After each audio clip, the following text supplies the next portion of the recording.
Hello, today I have yet another review that probably doesn't make much sense because currently ALO Audio Pilot is out of stock on their website. I'm not sure will it return to stock, but I wanted to review it for quite a long time, and luckily thanks to local distributor I got such opportunity. I tested and I want to tell my impressions as usual.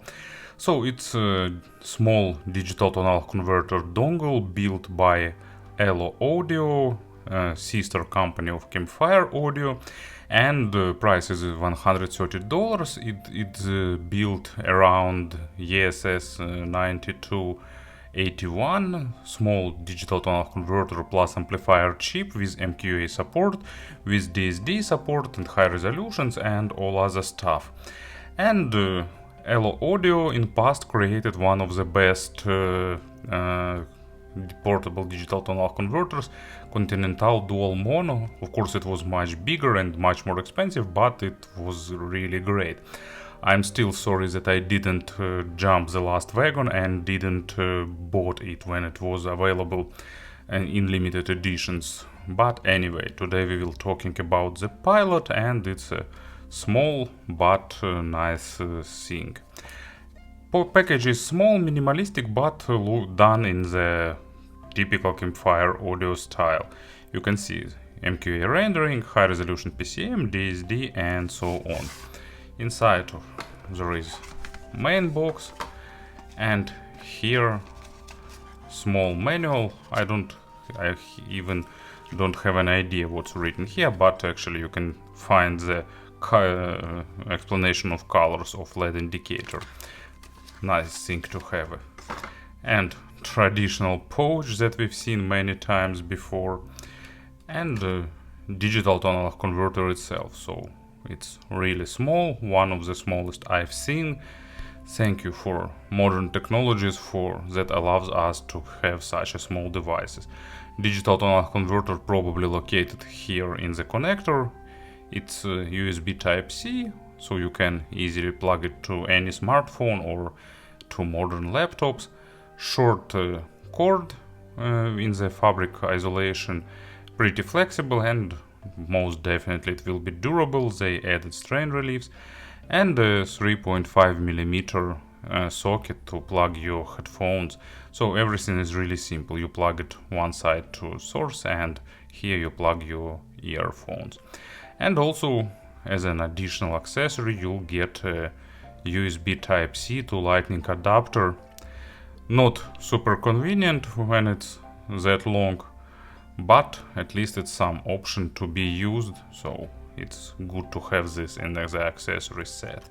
And of course, about the sound, I will use the Hibi R8 as transport. I connected this ALO Audio Pilot. It's getting a bit warm when it's working, but not too much. And it's pretty obvious that the best combinations, best synergy are with Campfire Audio earphones. If I remember right, they even they were giving this digital tonal converter as a gift to the Solaris, some of versions, but probably no more.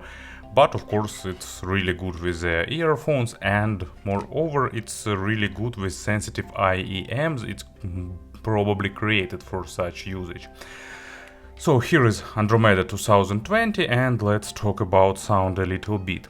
I've seen a version over the internet that this digital tonal converter plays the same as other digital tonal converters with this chip. Actually, I don't remember, did I tested any other digital tonal converter with 9281 inside, but it doesn't sound like anything I've tested before. It has its own signature, and it's a pretty mature sound with a good resolution, but also with a proper weight balance. It's not going into absolutely micro detailization. It's not trying to nitpick the smallest nuances, but it gives you all the details and nuances, but not throw it into your face, and just plays in a really natural way. And step by step, low frequencies are well balanced, have a good depth. With in-ear monitors, lows go almost at the maximum depth. With full-size headphones, especially with ones that is hard to drive, it's lacking a bit of control and dynamics, but it's obvious and expectable for the small digital to analog converter. For full-size headphones, it's always better to use something with its own battery power.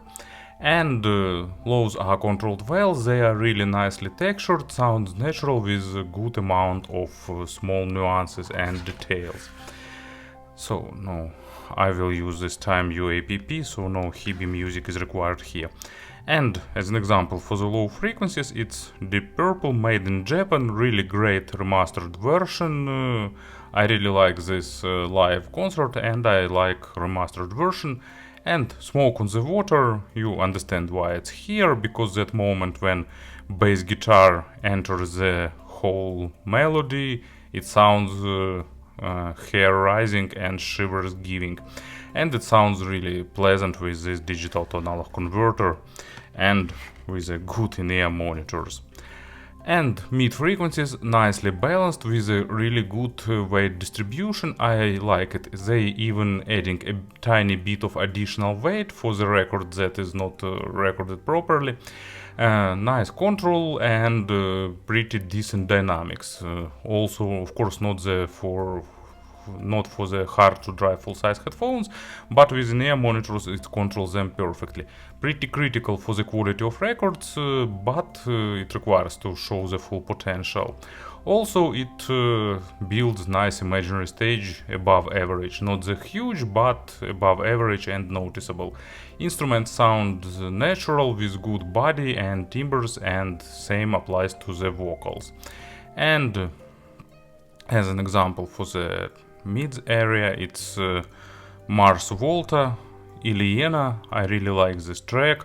When I first heard it, I thought that something happened with my digital to analog converter, but then appeared that it's just a special effect put at the beginning of this track.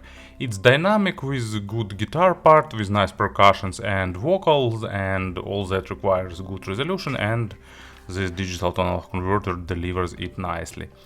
And treble has good extension, basic layering, normal overtone saturation, so just good, not stellar, but good treble representation that suits nicely with expensive earphones. Of course, it's this digital to analog converter not unveils the full potential of Andromeda or let's say Solaris, but it's definitely drives them nicely in to the really enjoyable level with smartphones and other stuff. And as an example for the treble, it's Dream Theater, this Dying Soul, lot of percussions, complex drum and percussion patterns, and this digital to analog converter renders them nicely.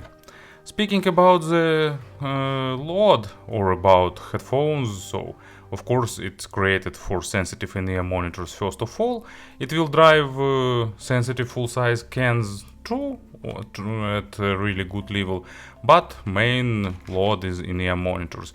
It can be pretty loud, especially with Andromeda and other stuff like that, but at the same time it has a really good black background.